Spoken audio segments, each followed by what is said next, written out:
The Los Angeles housing crisis is twofold.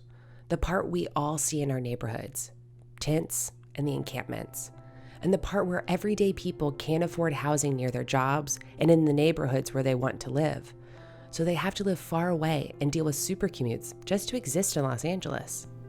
There are incredible programs to support our unhoused neighbors, but the homeless crisis is interconnected with the housing shortage, and every day more people fall into homelessness than we house. We need more homes if we're going to fix the problem.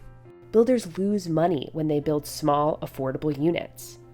This is a housing and human dignity crisis, and to address it, we need to build more housing, almost 500,000 units, and in neighborhoods where the jobs are, like Culver City, the West Side, and Hollywood, that haven't built their fair share of affordable housing, and bringing community-driven revitalization for neighborhoods that haven't had their fair share of amenities.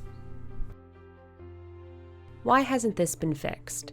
Because stakeholders can't agree where to put the housing, and when neighbors fight the housing, it starts a domino effect. Neighbors are concerned about aesthetics, height around residential houses, more neighborhood traffic, and of course, parking. We keep saying no, but what if there was something we could say yes to? What if we could create walkable, vibrant, mixed-use streets by building up on a few of our commercial corridors?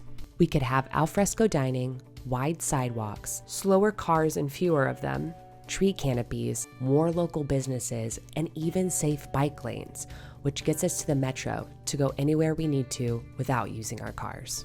We'd essentially be creating a 15-minute city, meaning we could get to the most things we need within 15 minutes. And similar to places like New York and Boston, we can park a few blocks away in a parking structure, grab our cars when we need them.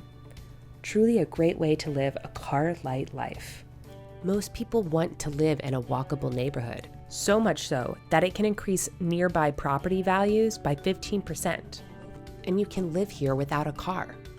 And the thing that makes it so expensive to build housing is building parking.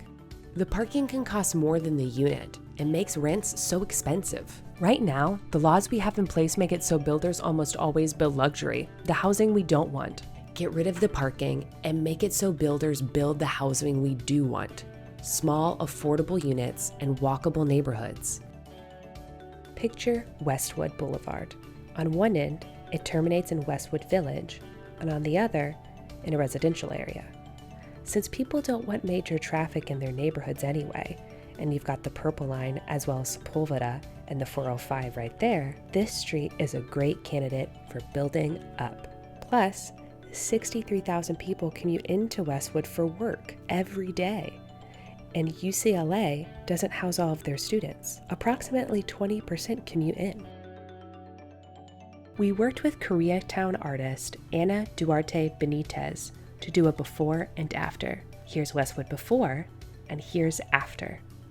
You add the trees, slow the cars down, keep the parking, the stores stay, and then you build housing on top. We worked with an architect to design a building, and this 1.5-mile stretch has the capacity for over 16,000 new units. Let's look at Pico Boulevard, which is similarly poised for this because it's super underbuilt, but with these amazing pockets of community and restaurants. If you check out the street mix, which is basically a side view of the street, right now it's just cars. There's no design, when it could look like this: dedicated bus line that runs like a train, bike lanes, or even a trolley, which is so LA. It's not just a housing crisis, it's a crisis for working families and their pocketbooks, along with a moral crisis. And a climate crisis. Building like this reverse engineers suburban sprawl. This is a tool from UC Berkeley that shows greenhouse gas or GHG reduction. If you look at VMT reduction, which is vehicle miles traveled, aka less driving, and urban infill is building near jobs. LCI combines both, and will need to do this anyway, because of the climate crisis and Los Angeles' dire need to reduce emissions. These Teslas aren't going to cut it. Our city can't do this without drastically cutting traffic. This is the real old LA. Trolleys and famously cheap housing.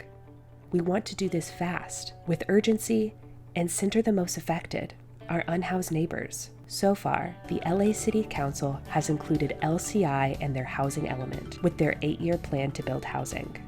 At the end of the day, this is really just a zoning change so that we can build up in opportune areas and ultimately improve the quality of life for everyone. Instead of luxury buildings and high-rise towers, let's build the housing we do want. And what's that?